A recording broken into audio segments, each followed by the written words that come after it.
Welcome. I see recognized faces from the past as well as the present and some I don't know. Well past, Lee from back in Texas. Brother Ogden was my home teacher, my last ward. Jeannie from my last ward. And some of you who've been in my ward and some couple people I don't know. So I'm excited to have you here. And what I did is I originally set up two classes, part one, part two, because I'm always concerned that I won't have enough time. The reason I have them a week apart is because I was thinking I would go to the Tetons next weekend, but I'm not. But we'll still go ahead and have the second class the next weekend, not this coming weekend.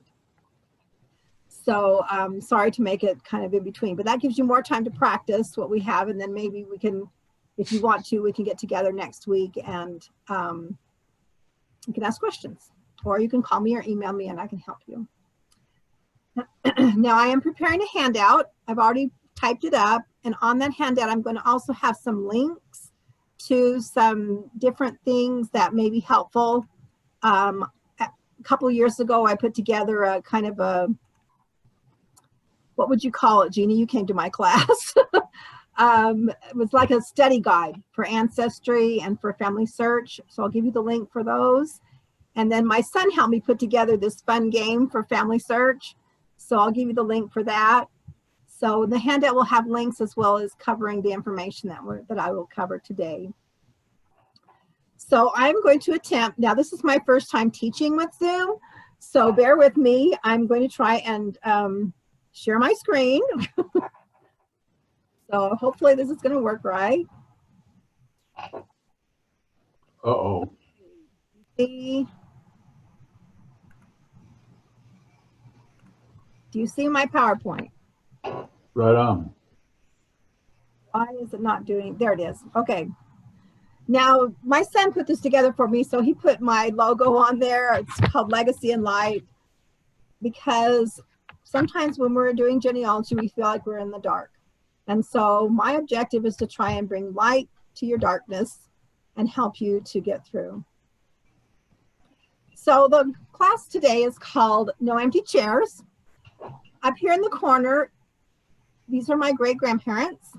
Now, when my great-grandparents are looking down at their posterity, are they only looking at my grandmother, my dad, and I? Are those the only people that they're looking at? Or are they looking at all of these people here? They're looking at all of their descendants, not just me, not just my dad, not just my grandmother. They're concerned about all of them. And so I have a very, very tender heart for the descendants who have been missed. And so I created what I call No Empty Chairs. And it's basically what I do, partly for a living and partly for my own family. So No Empty Chairs means that we're trying to find all of those descendants of your whatever great-grandparents who've been missed. Who's all? That's your aunts, uncles, cousins, great-great-great-aunts, uncles, cousins, cousins, cousins, so that there's no empty chairs. The first step is learning your tools.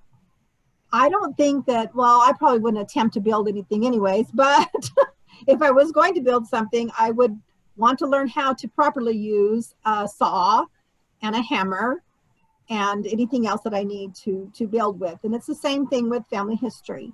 We need to learn the tools. So I'm going to talk about 4 tools. There's a lot more out there, but these are the tools that I use the most when I'm doing descendant research. Family Search, Ancestry.com, Google, and Find a Grave. First of all is Family Search. Since this lesson is on how to do descendant research, I don't want to spend a lot of time going over these 4 tools, but I would like to review them a little bit. So Family Search is the umbrella for everything to do with family history in the church. That would include Family Tree. That would include the Family Search Wiki, and I'll show you that in just a second. The books that are on the Family Search website, the Family History Library catalog, genealogies, and records from around the world. So now I'm going to go out of this for a second. And I'm going to go to Family Search.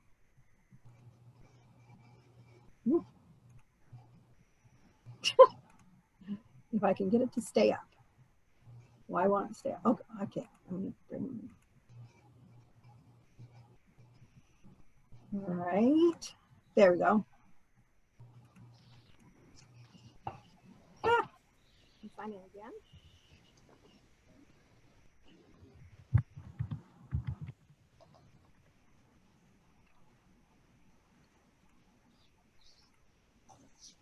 Okay, when you first come into Family Search, looks like this. I'm sure you're familiar with that.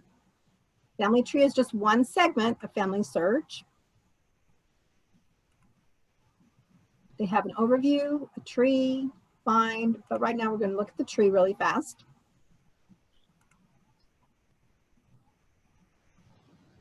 This is the pedigree. Over here in the corner, you have different views. One of my favorite views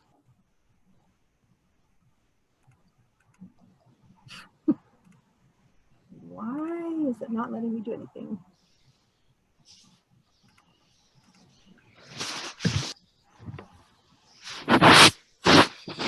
Fan chart. Fan chart is a nice view because you can actually look at the birth country, see where your people are from. You can do up to 7 generations. You can look to see how many sources are attached, how many stories are attached, how many photos are attached, research help, and actually how many ordinances need to be done just in your tree. And then the landscape view is the most common view. The person view, you just click on the person once and go to person. And this is where all the details are. This is where the sources are, memories. You can edit anything that you want to. Okay, now I'd like to go to search. These are those items that I had on that one PowerPoint. The research wiki. Research wiki is where it's a Wikipedia for genealogists. So let's say I wanted to know something about Kankakee County, Illinois. And I could go to this page and it would tell me all these different pieces of information about Kankakee County, as well as a list of online records that you can look at. Okay, so books, Family Search has collaborated with all these libraries here. And so you can do a search for an ancestral name and it will search all of the books in those libraries. For example, I tried to put in my name, Stein-Buchel, how it was originally spelled. And I was surprised to find out that there are several books that have that name in it. So it's kind of a fun source. Family Search Catalog. This is where everything that Family Search has microfilmed.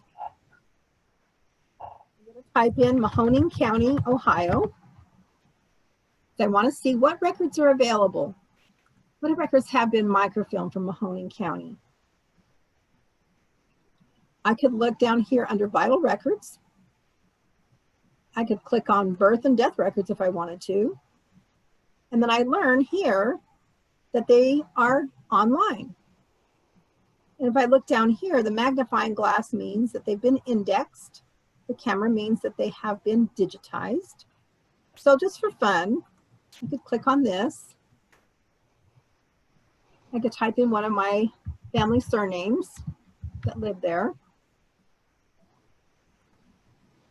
And it will bring up an index of names that appeared. So the Family Search Catalog is really a great place to find out what records are available for the locality that you're interested in.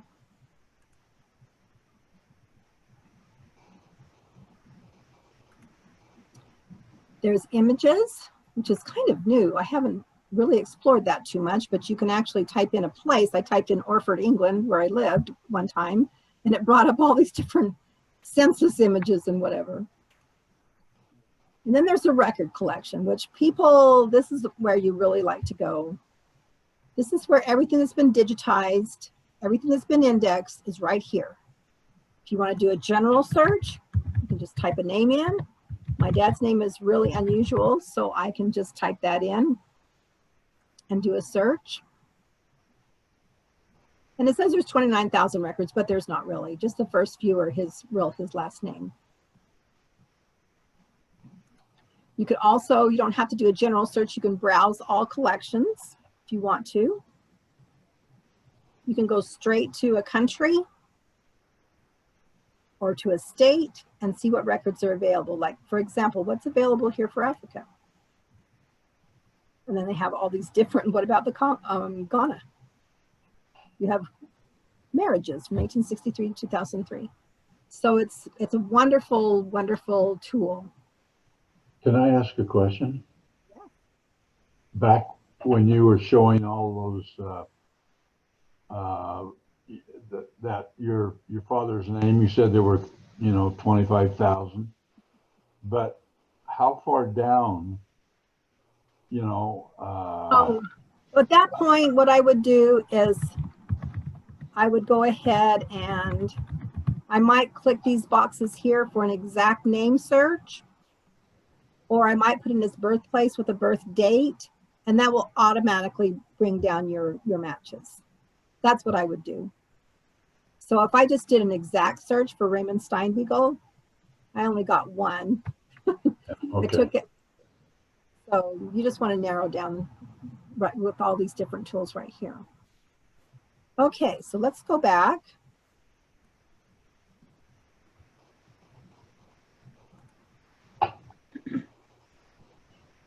Family tree. First of all, I want you to know that it will not break. Some people are afraid of family tree. Don't be afraid of family tree. It won't break. If you break it, I can fix it. Or you can fix it. It won't break. You'll learn to resolve duplicates. That's an important thing, but it's not hard and it won't break if you try. And if you make a mistake, it's okay. It can be fixed. Family tree has record hints. They've drawn from that search place that I just was showing you. And then remember that it's not all done until every descendant is found. So don't ever let anybody tell you that all their family history is done, because it is not. Whether they went back to Adam or not, because they don't have all of Adam's descendants. Not that I would do that, but. Okay, Ancestry.com. Just a quick tour of Ancestry. All you don't right, have a, here. sorry? If you don't have a free account to Ancestry, in the handout, I'll tell you how to go about doing that. But in Ancestry, they have a general search, they have trees, immigration records, census records, military records, state and county records, country records. But my favorite part is suggested records. And I'm going to show you that. How do you?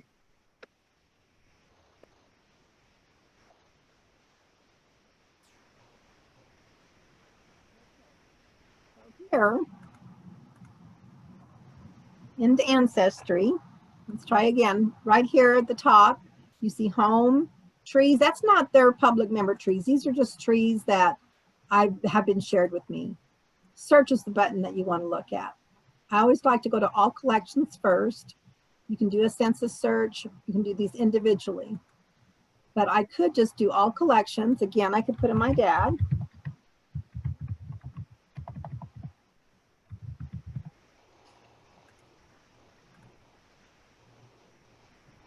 And you say there's 17,000, but again, I can narrow it down. But if you'll notice here, there's his marriage. I didn't know that he had a World War II draft card. I knew that he fought in the Korean War, but I had no idea that he had a draft card from World War II. There's an obituary, find a grave. I already know about those, but look at this. Did you know that there are yearbooks on Family Search? I'm on Ancestry. My parents' yearbooks are on here, and so I can look at their pictures from their yearbooks. So the thing about Ancestry is that you never know what kind of cool source will come up just by doing a general search. But let me show you what I mean by suggested records. If I go to the 1940 census, on the side here, or if your computer's, if you're on a smaller one, it might be down below, they have all these suggested records here. And it's not the 15,000 that you just saw, because it's going to make it more specific to this particular person that I just found. So it has a Social Security death index, again, draft card, a genealogy master index. I didn't know that they was there. Phone and address directory, all kinds of different things. You'll never know what may appear there. So that's my favorite part of Ancestry. So let's go back. Oops. And Google. Sometimes I'm frustrated, I can't find anything, so I'll just Google it. I heard today that Google is an adverb and an adjective and it's everything. You can use the word and, like John and Ann something or other, or John Jones and Ann Smith. You can put their names in quotes, plus the place where they lived. Google Books, don't forget Google Books, books.google.com. These are books that the internet has digitized, and you never know what you might find there. I often find county histories there. And I love Google Translate. I'm sure that you all are familiar with that if you do a right click, and you can translate things to English. And then there's Find a Grave. If you are not familiar with Find a Grave, go there and just put it in an ancestor. Nancy taught an excellent class about Find a Grave.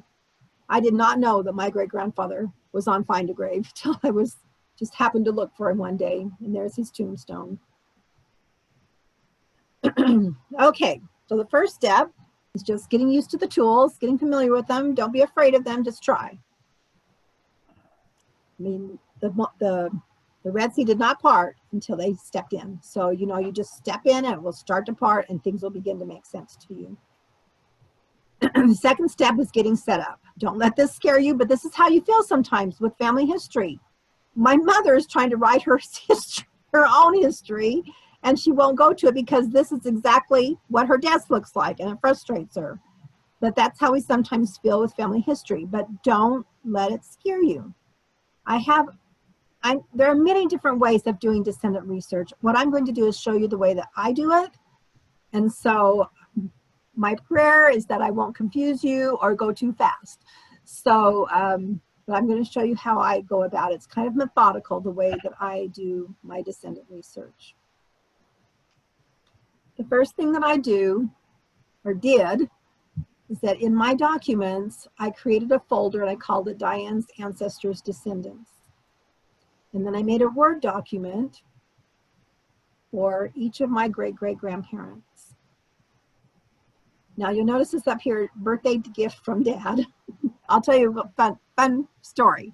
So my birthday was in July, and I kept feeling like my grandparents, I felt like they said happy birthday to me. I didn't hear anything. I don't hear voices ever. But you know, you just get these little things where you feel like people from the other side are telling you happy birthday. And so I was asking myself, well, where's the birthday gift from my dad? And I had the thought, it's going to be genealogy. So I was real excited. I went to the computer one night after my birthday and started looking to see what did my dad give me for my birthday. And my dad was an artist and an architect. So we have paintings in our houses that he painted. So as I was looking around, I found this place on Ancestry, a tree that had my mother's Swedish ancestors and an artist version of the town where they lived. I knew it was from my dad. And sure enough, I've been finding a lot of people who needed temple work from that. So anyways, these are just the different, my great-great-grandparents. Each of the sheets of the Word documents that I have look like this. This is my great-great-grandparents. This is their number on Family Search. And then I just bullet as I go down the descendants, so I can tell where I've been and where I'm going. Mary Ann Dustman is their daughter. Susanna Dice is Mary Ann Dustman's daughter. Susanna Elizabeth Raber is Susanna Dice's daughter, as well as these children right here. And so these are people that I've already looked at. Now, I probably didn't do temple find these people were probably, some of them were already in Family Search, but probably Hazel, Ethel, and Walter were not in there, and I found them. And so when I've been done working on this, then I can go to the next child here and do hers, the next one, next one, next one, next one, next one. Then I go to Mary Ann's next daughter, Catherine. And then I start looking at her children and their children and their children. And I come down to 1910 because next year it'll be 1911 because there's a 110-year rule with the church that you cannot submit without permission any names who were born within the last 110 years. But I make allowances for that. I have also a sheet that I call Lest We Forget, and all the children, those families that I find that I can't submit yet, I'll put the month and the year of when I can submit them. And then I'll check it. As you can tell, I haven't done September yet, but I'll check them every month to see what names can I submit from that family. Because as I said, no empty chairs. Just because they weren't born in a time period when I can submit them doesn't mean that I'm going to forget them.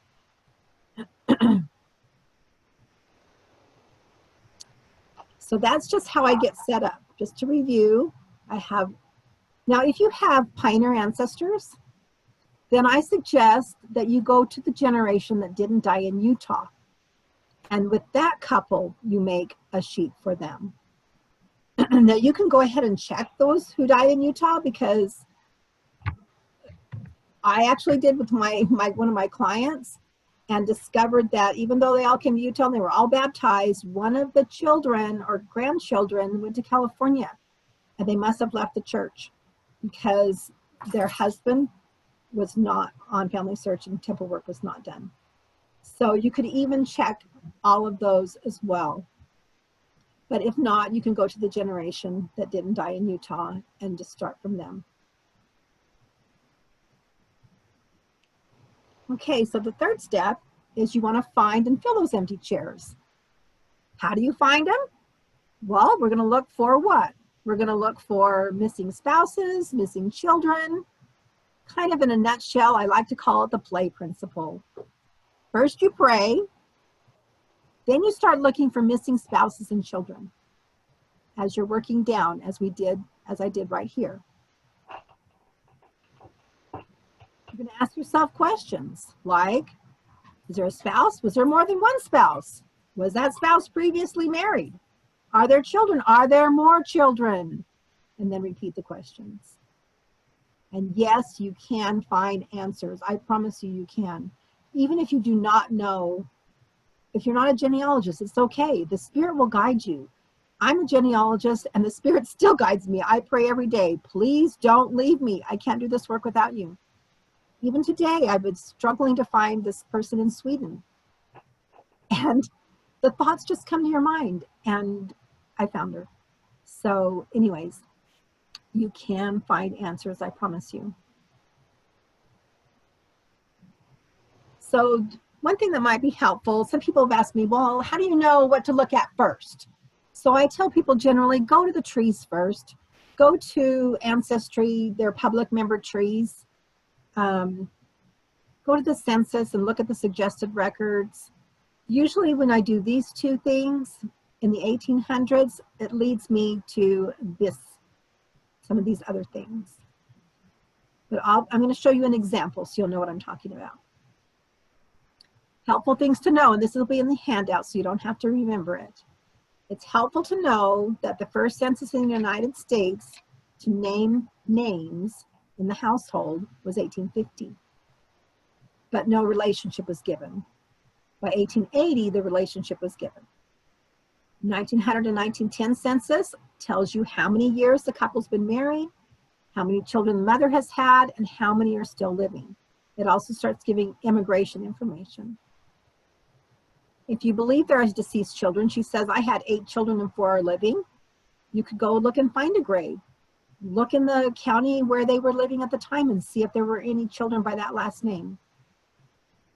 The 1930 census gives you the age of the person at their first marriage. If they're both the same age at the first marriage, then you know that's the date of their marriage. Sometimes, like today, there was one who was, first marriage was, he was 34 years old and she was 17. So I could tell that she probably had another marriage before, so I might want to go look for that. Okay, so now I'm going to give you some examples. So we're going to go out of this. And I just want to show you really quickly, in case you don't know how to how to have two screens up at the same time.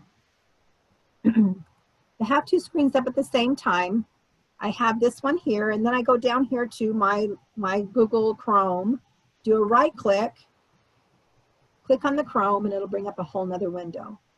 And then if I just click this middle part right here, I can move it by just putting my arrows on the side like this. And so that's what I've done. I have two up here at the same time.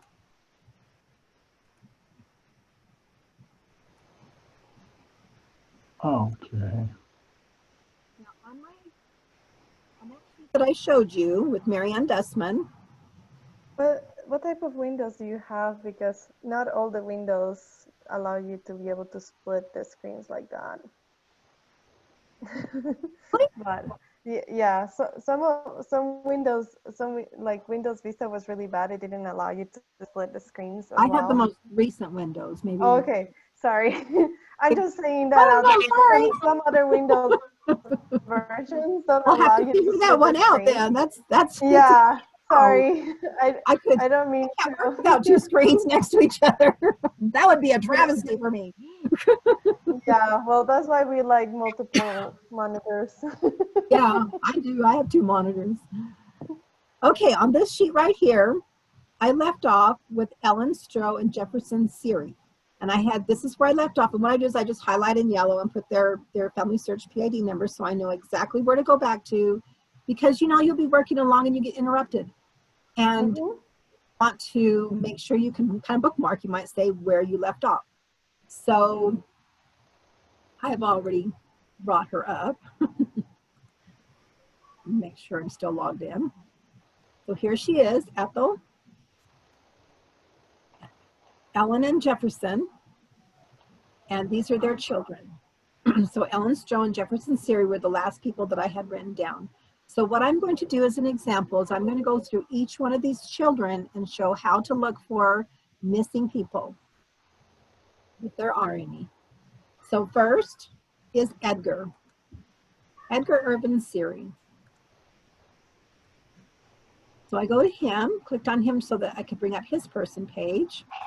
And I can see that Family Search already has him married to Miranda and to Mildred.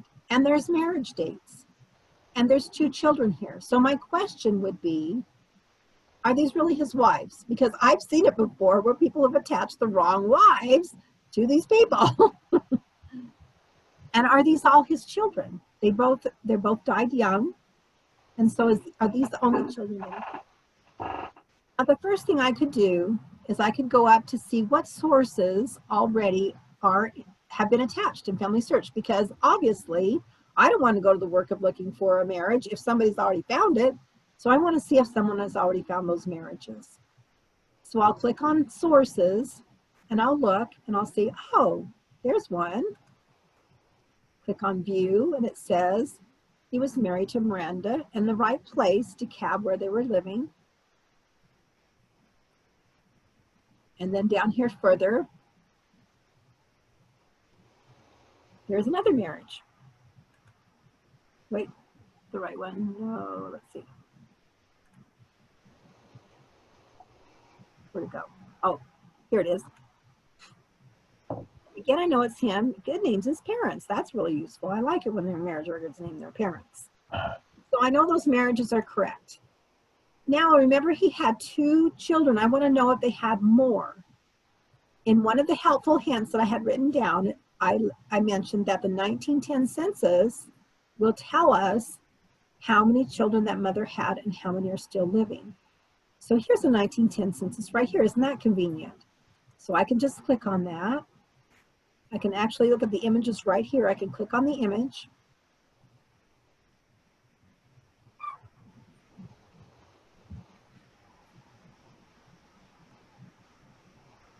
Just have to make it big. It'll let you by just scrolling your mouse. Usually you can make it big.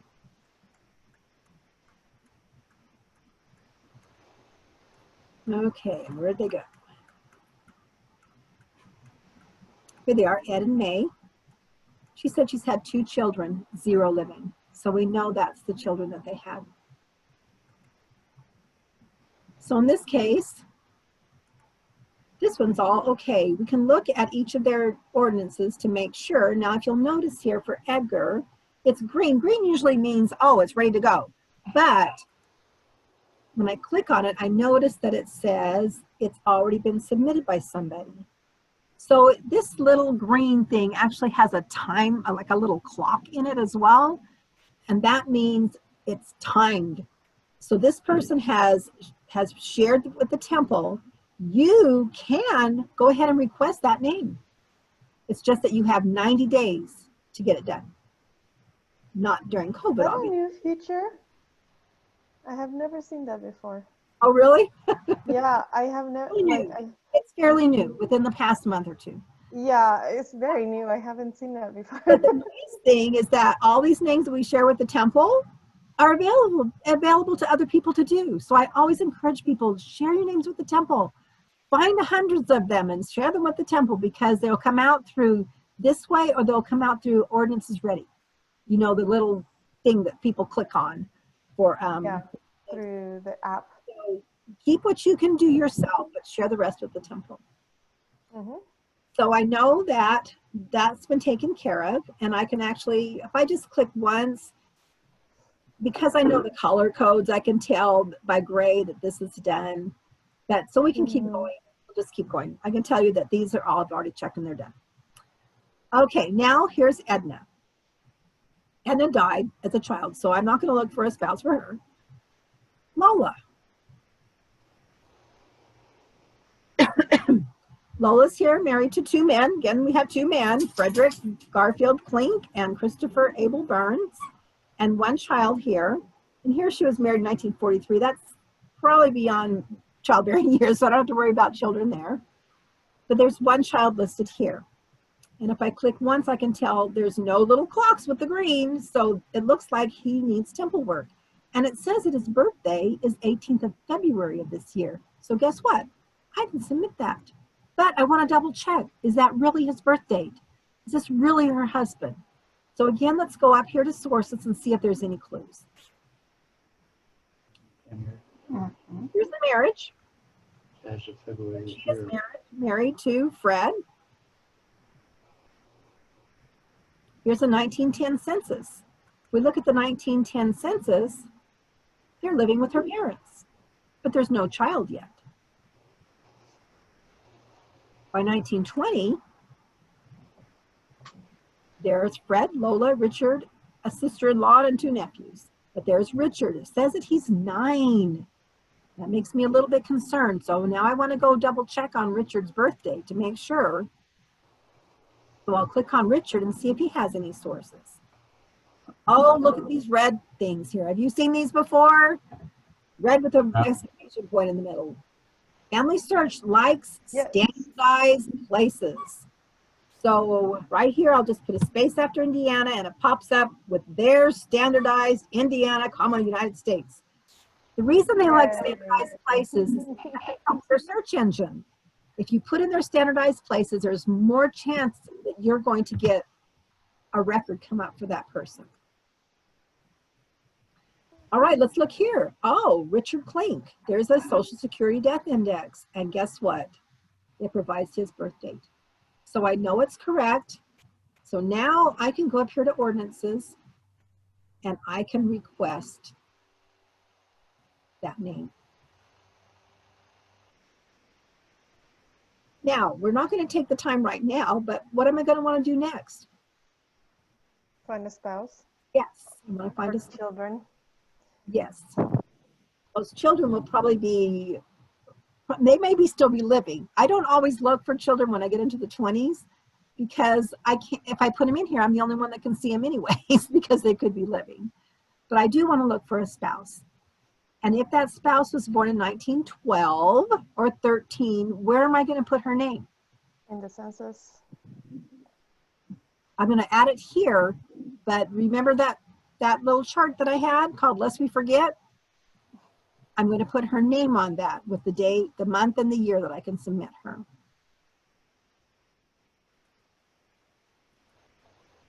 Let's go to John David. Oh, you're going to love this one. This is kind of cool. Well, it's kind of sad. John David has a wife here. no marriage date. That makes Oh. me a little bit concerned. So there's no sources. There's only one source up here, and all it is, it's a 1900 census. Well, that's good. That's very good. I'm going to want to look at that 1900 census on Ancestry because there's only two other research helps up here, Find a Grave and the census. And the 1910 census says that he's single. Ooh. And Find a Grave just tells me that he died in 1912. So I want to look at Ancestry because of the suggested records that might be there, which may help me to solve this mystery. So I've already brought it up, so we can go a little bit faster. And here's Jefferson with his wife, Ellen, and here's John David right here. So if I click on John David, let me make this a little bit bigger. And sometimes they're down below whenever it's not. I'll make it a big screen. All right, so I can see there's Find a Grave again. The death certificate. The death certificate tells me he's single. It's interesting. The 1910 census, he was single. We already saw that. But look, here is newspapers.com. Now, you all don't have a subscription to it, but I do. Well, I do work. But it's free at the Family History Center. Or Yeah, if you but those are closed. text me or you, I'll look it up for you and I'll send it to you. So, but this is the sad part. So I looked at this image here of his obituary, and it tells me that word was received of his death. He died at the home of his sister, and Miss Sadie Elsie, that was the lady's name on the family search, a daughter of Mr. and Mrs. Harvey Elsie, was engaged, and their betrothal was announced before he was stricken with tuberculosis. Oh. But can you see why I like Ancestry? I would not probably have, it would have taken me a while to figure out to go look for an obituary. But it was right there at my fingertips. You can see I found it. I mean, I found it quickly for you, but even when I found it the first time, I found it quickly. So would you have them sealed? well, the problem is they already sealed them. I don't know that I would. What I'd want to do is look for her husband, her next husband, if she married. If she didn't marry, I don't know. Because, you know, even that couple on, what's the name of the Pioneer movie? What's it called? 17 Miracles. Yeah. For that couple, they had were residency approval to seal them. So I don't know that I would want to do that. Okay, let me go. I'm trying to go back now to the 1910 census. So that kind of solved that problem. Now here's Willis. Willis is on here with Lucy Ruth Blum and Edith Berry, and there are no marriage dates. So here again, we've got an issue. I look at sources, there's nothing there to help me, except that on the 1930 census, it says that he's living with Edith. So that's interesting. And the 1930 census, if you remember, tells us how old they were at their first marriage. So I can actually look at this census to see that was the second wife there. We don't know if it's the second wife or first wife because we don't have a marriage date there. But here's Willis and Edith. This is what I mentioned earlier. He was 34 at his first marriage. She was 17 at her first marriage. He's not that much older than her. So maybe 9 years, but it looks like maybe she might have had another marriage. And so I won't take the time right now, but I may want to go look for that other marriage. But they do have a child here, Burl. There you go. So that's what we can find from this. But I want to go to see what else Ancestry might have for hints for helping me to find Lucy Ruth Blum, as well as a marriage date for that. So I'll come back here. Great last name, easier to find. So here's Willis. I'm going to click on him and see what I have here. So we have a California marriage record. Let's look at that. Now, just so you may already be of this, but what I like to do is I like to do a right click on these, then I can open it in a new tab and I don't lose where I was. So I still have the 1900 census open, but I also, whoops, Just click share screen again. oh, did I go out? Oh dear. Yeah, I think you can do it again. It will be okay. It should be in the, you need to open probably the Zoom tab again and just click on share screen again on the bottom menu. Find Zoom. It should be there. And if you look in the menu bar on the bottom, there should be the blue icon for the Zoom meeting. Oh. Well, it says Zoom and I see you, but I don't see anybody else. Maybe it's just a setting that You need to scroll down. Scroll your mouse down. I did. Click the camera icon at the bottom. The camera icon? Down on the very bottom on my screen. Yeah, like. Yeah, click the camera. So you can change the setting of how you see us. If you look at the very top right corner, Yeah. there's this little windows with little windows like that, and you click that and you want to see yourself. It will show the person is talking. I only see who's talking. Oh wait, there we are. Okay. And then you Sorry. click the screen on the bottom. So there we go. Okay, so you guys can see what I'm looking at now. Yeah. Oh, I see Zoom. There we how go. can you see? Okay. Yeah, I can. It's because stop share is at the top where I was trying to get to this tab. Okay, so this marriage shows me Will is married to Lucy Ruth, but it has Bland. Well, if we click on her name, we'll see that Blum appears a little bit more and we'll find more information. But now we have a marriage date that we can add over here. Now you notice it's after 1930. Remember we found him on the 1930 census with the other woman. Now because I'm in Ancestry, I might be able to get more clues about that. So if I go back to this 1900 census and I look at that 1930 census again, where is it? There it is. And I might want to click on Edith. What happened to Edith? Where did she go? Well, look at 1940.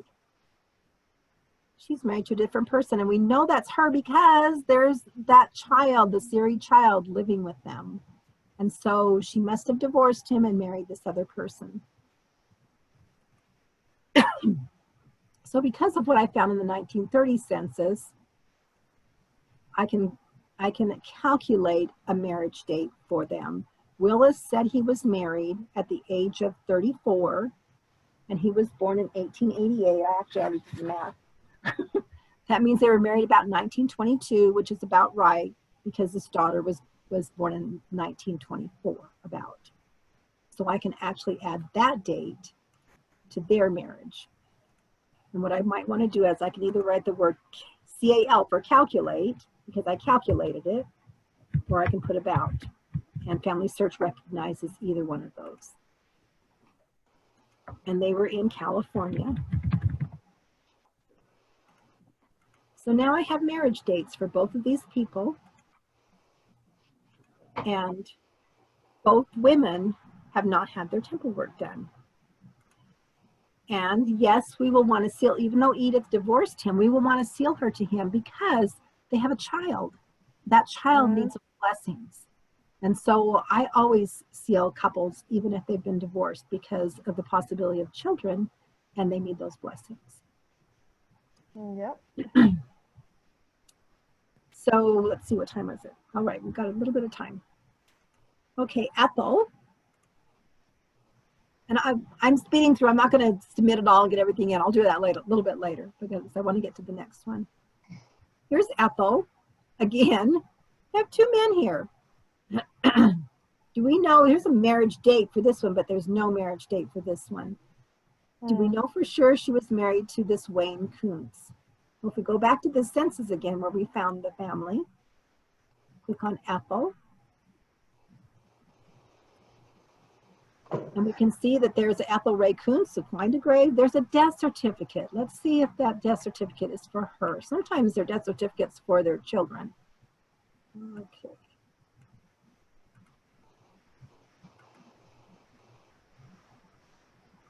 And this is names her parents. So we know she was a Kuntz at death.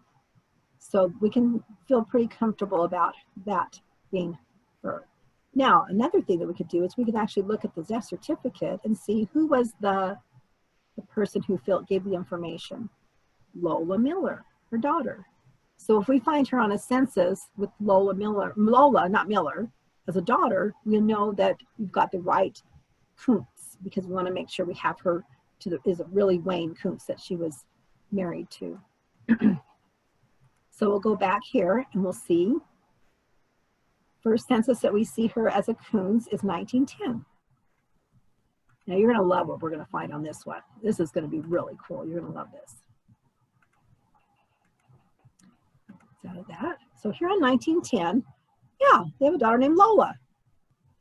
Well, let's look at Ethel. Ethel says she's had 2 children, 1 living. Where is that other child? I like to find babies. In the records. Show you one really easy way, because we happen to be in Indiana, which we're lucking out, although a lot of the states now have birth records online. And since we're in the 1900s, you're more likely to get a birth record. So you can see that there are birth records here, Indiana birth records. So I want to go to these birth certificates and I want to see if there is a missing child. So I'm going to click, and this is right here. This is the birth certificate for their daughter. They put Lois here, but it's supposed to be Lola. So I'm going to click on birth certificates, and I'm going to type Wayne Kuntz as a father. Oops. And I could even put 1905 here if I wanted to, and put 5-year range and do a search. And look, Ooh. unnamed infant Kuntz. Isn't that awesome?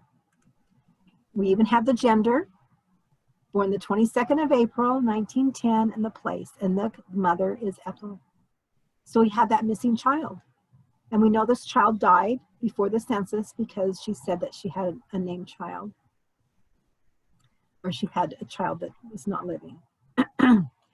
So you see what you can find just by ancestry? Don't you just love this? That is amazing, but how would you put their first name if they don't have a first name? Would you just... Oh, let me show you. I'm going to show you how to do that. Because they don't like, in fact, I'm glad you asked that, because the next child, we're going to have to fix that. Okay, so I'm going to put Kuntz here. No name. Do not put a name in the first name, because Family Search does not like that. When the system prints the cards, it will say Miss if it is a girl. It will say Mr. if it is a boy. You don't put them in there. The system will. So I will put in that she's a female and that she was born, I can't remember now, 22nd of April, 1910 in Auburn, Dearborn. As soon as I start typing Dearborn, it'll probably pop up. Oh, it's not. Okay. No, the Kalb. There it is. Okay. And I'm going to put that she died 1910 because the census, the mother said that she was gone. And so I'll just, oh, it was DeKalb, that's why. Auburn, DeKalb, that's why. Right there it is. And we can just, since she was born there, we can pretty much safely guess that she died there. And then it wants me to put the deceased next. And there she is. So now I can submit her. And when it's printed out, it will say Miss Kuntz. That's cool. Now the last child here has that same issue. Did you notice? Baby girl. So look at, you see that orange right there? That means Family Search doesn't like something. So you're going to look at, click on it, it says, this person name contains one or more invalid words. They don't like words like that. They don't like you to put male or female. And this is a problem because there have been times when the person's last name is male. And it won't. So then what you have to do is you have to misspell it, submit it, and then go back and fix it. So all we're going to do here is we're going to go in here. We're going to take out the words baby girl. And voila, it will turn green and we can submit her. Except that it probably wants us to put a place here. Since all the other children were born United States. in the same place, let's see, where was Ethel born? Ethel was born in Indiana. We can put just Indiana, or we can go back to the census here. Oops, let me go out again. They were living in DeKalb. We can pretty much safely guess that she was born in DeKalb. If not, we can just put Indiana there. But DeKalb kind of helps narrow it down a little bit. So I'm going to put DeKalb. And I just like to have standardized everything. So I just do that. So, and they said that she died the 14th of September. And here's find a grave, which verifies that information right there. And it says that she was 0 years old. Well, she was about 2, close to 0. So we can actually, oh, here I'll show you how to review and attach. I click on review and attach. This side is the record, or this side is my information. This side is from the record. You can tag the events if you want to. You may not want to tag everything like name. You could tag birth, burial, and death. That just means it's going to go in that particular section as well as in sources. And then you attach it. Okay. Get back, I just go up here to the top. I click on her name and I'm back. And now I can reserve her. Okay, so those are the examples just for one family. Now from one family, I think in just with the half an hour I've been working on this, I think we had maybe 5 names that I could have submitted. So you can see how descendant research helps you really find the missing ones. We found a baby. I was so excited when I found that baby. And we get wives that were forgotten. I mean, they were baptized and they were confirmed, but they weren't endowed yet, you know, and maybe not sealed to their spouses. So I'm looking for these type of things. I'm looking for the missing pieces, the missing people, because people do come onto Family Search and they do what they can do, which is wonderful. And I'm so glad, because otherwise we wouldn't even have all these names to go by. But oftentimes the technology at the time they did them was not what we have now. They may not have had ancestry suggested records at the time. It may have been really difficult to find the information that we can find within minutes. And so that's why I'm going back and trying to find all the missing ones. So in the next class, I can review this if you want. But what I'd also like to do is cover some other countries, because this is mainly the United States, but descendant research in England is awesome. And Australia, so many English people went to Australia, and the Australian birth and marriage records are online. The indexes are. Even New Zealand has some. And so I want to cover some of those, as well as Sweden, Scandinavian countries. You know, don't be scared of a language you don't know. It's the gift of tongue, seriously. I don't know a stitch of Swedish, but I can do Swedish research. So I'd like to cover some of the other countries, and then with questions that you may have on this, or use another example if you'd like, email me, or right now if you want to give me your thoughts. But if you want to send me an email with things that you might want me to cover as far as descendant research is concerned, I will love that, because we have 2 weeks. I have 2 weeks that I can prepare beyond what I've already prepared. So this is what I do. This is what I love. I love looking for people who've been missed. It just makes me so happy, and I can feel their happiness a lot of times as well. So I bear my testimony that I love this work, and I know that seriously, Elder was Elder Renlund's talk about the waters coming from the temple, that it truly can heal families and really bless you in ways that you have no idea. And so the prophets asked us to find ways to sacrifice. And I think I've told this story before to people in my own state, but after I read Sister Nelson's book, I decided to make a sacrifice. And so I don't always make it, but I try to do a half an hour a day of my own family history, because I'm always doing everyone else's, but not my own. And it's been a huge blessing to me. So I say these things in the name of Jesus Christ. Amen. And now if you have questions, let's have a closing prayer first. And then if you want to stay on and ask questions, that would be wonderful. Jill, would you mind giving a closing prayer for us?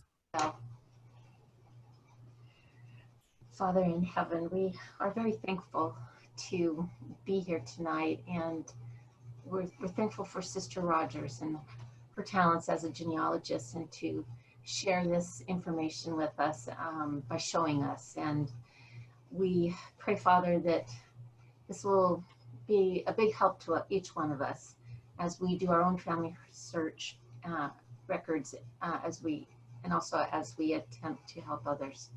And we do thank thee, Father, for all our many blessings, and pray you'll bless us in our efforts. And these things we pray humbly in Jesus Christ's name. Amen. Amen.